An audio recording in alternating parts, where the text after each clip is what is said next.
Capítulo 8. Dos que chegaram ao principado por meio de crimes.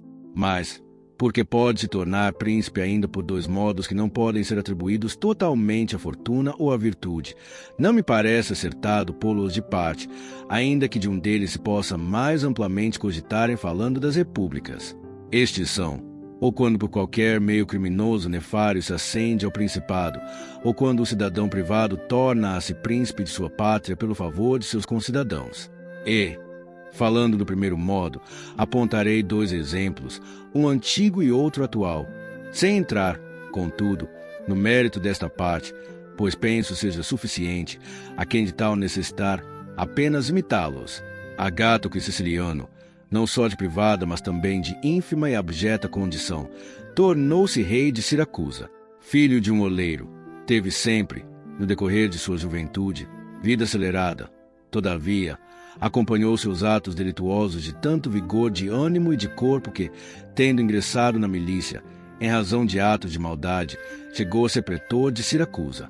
Uma vez investido nesse posto, tendo deliberado tornar-se príncipe e manter pela violência e sem favor dos outros aquilo que por acordo de todos lhe tinha sido concedido, depois de acerca desse seu desejo ter estabelecido acordo com Amílcar Cartaginês, que se encontrava em ação com os seus exércitos na Sicília. Reuniu certa manhã o povo e o senado de Siracusa como se tivesse de deliberar sobre assuntos pertinentes à república.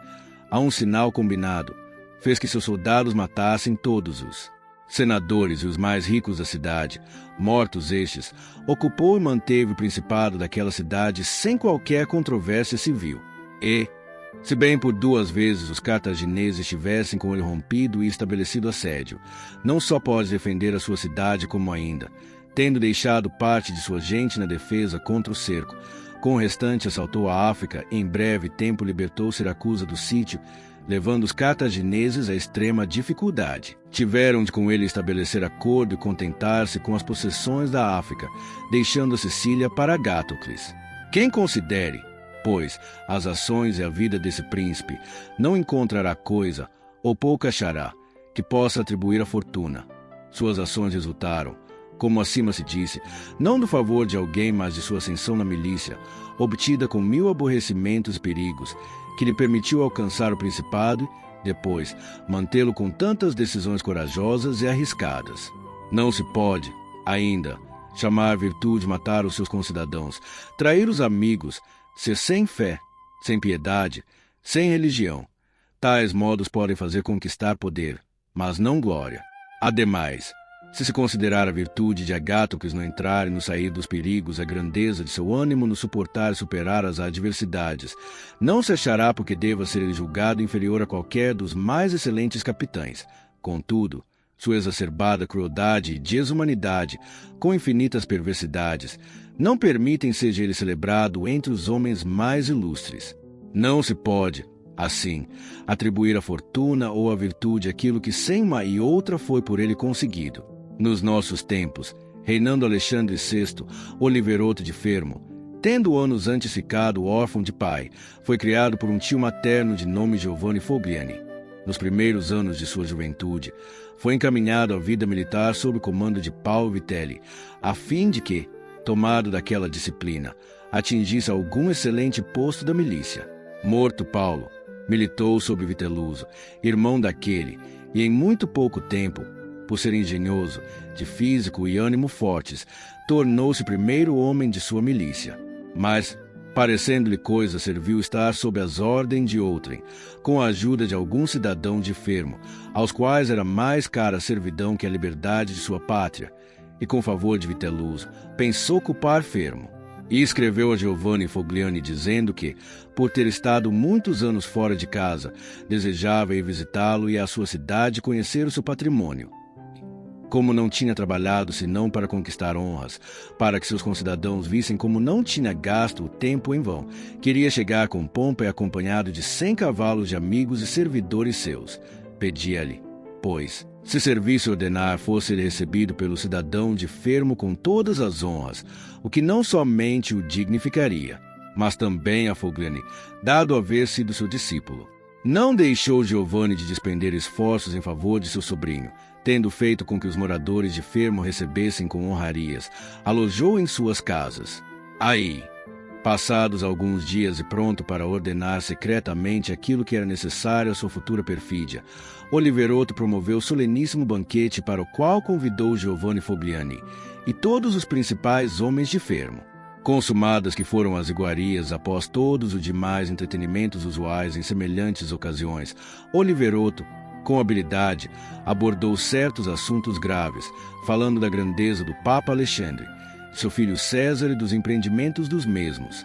Tendo Giovanni e os demais respondido a tais considerações, ele, repentinamente, ergueu-se dizendo ser aquilo assunto para falar-se em lugar mais secreto, retirando-se para um cômodo onde Giovanni e todos os outros foram ter com ele. Nem ainda tinham se assentado. De lugares ocultos saíram soldados que mataram Giovanni e a todos os demais. Depois desse homicídio, Oliverotto montou a cavalo, correu a cidade acompanhado de seus homens e assediou em seu palácio o Supremo Magistrado. Em consequência, por medo, foram obrigados a obedecê-lo e formaram um governo do qual ele se fez príncipe.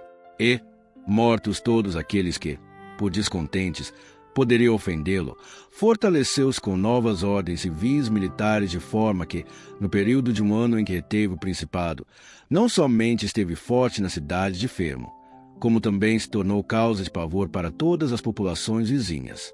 Teria sido difícil a sua destruição, como difícil foi a de Agatocles, se não tivesse sido enganado por César Borgia quando este, em Sinigalia, como já se disse, aprisionou os Orsini e os Vitelli. Ai, preso também ele, foi estrangulado juntamente com Viteluso, mestre de suas virtudes e suas perfídias, um ano após haver cometido parricídio. Poderia alguém ficar em dúvida sobre a razão por que Agatocles e algum outro a ele semelhante, após tantas traições e crueldades, puderam viver longamente, sem perigo, dentro de sua pátria, ainda, defender-se dos inimigos externos sem que os seus concidadãos contra ele tivessem conspirado, tanto mais notando-se que muitos outros não conseguiram manter o Estado, mediante a crueldade, nos tempos pacíficos, e muito menos nos duvidosos tempos de guerra. Penso que isto resulte das crueldades serem mal ou bem usadas. Bem usadas pode-se dizer serem aquelas, se do mal for lícito falar bem, que se fazem instantaneamente pela necessidade de firmar-se, depois, nelas não se insiste, mas sim se as transforma no máximo possível de utilidade para os súditos. Mal usadas são aquelas que, mesmo poucas a princípio, com o decorrer do tempo aumentam ao invés de se extinguirem. Aqueles que observam o primeiro modo de agir podem remediar sua situação com o apoio de Deus e dos homens, como ocorreu com Agatocles. Aos outros torna-se impossível a continuidade no poder. Por isso é de notar-se que, ao ocupar um estado, deve o conquistador exercer todas aquelas ofensas que se tornem necessárias, fazendo-as todas a um tempo só para não precisar renová-las a cada dia e poder, assim, dar segurança aos homens e conquistá-los com benefícios. Quem age diversamente, ou por timidez ou por mau conselho, tem sempre necessidade de conservar a faca na mão, não podendo nunca confiar em seus súditos, pois que estes nele também não podem ter confiança diante das novas, contínuas injúrias.